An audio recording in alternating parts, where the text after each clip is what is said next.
Hi, this is Matthew from Torpedo Fishing Products, and today we're going to demonstrate what happens when you bird nest your torpedo weighted steel. And as we know, torpedo weighted steel has the same sink rate as copper, but this is really what happens. This is your captain's worst nightmare.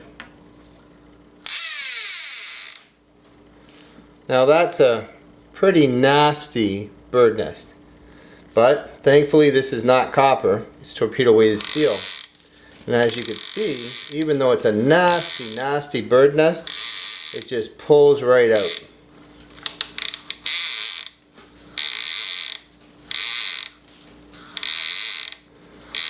And if this was copper, you'd be throwing this up on the shelf or in the back of the boat and dealing with it later. You'd be doing a lot of cutting. But this is torpedo weighted steel.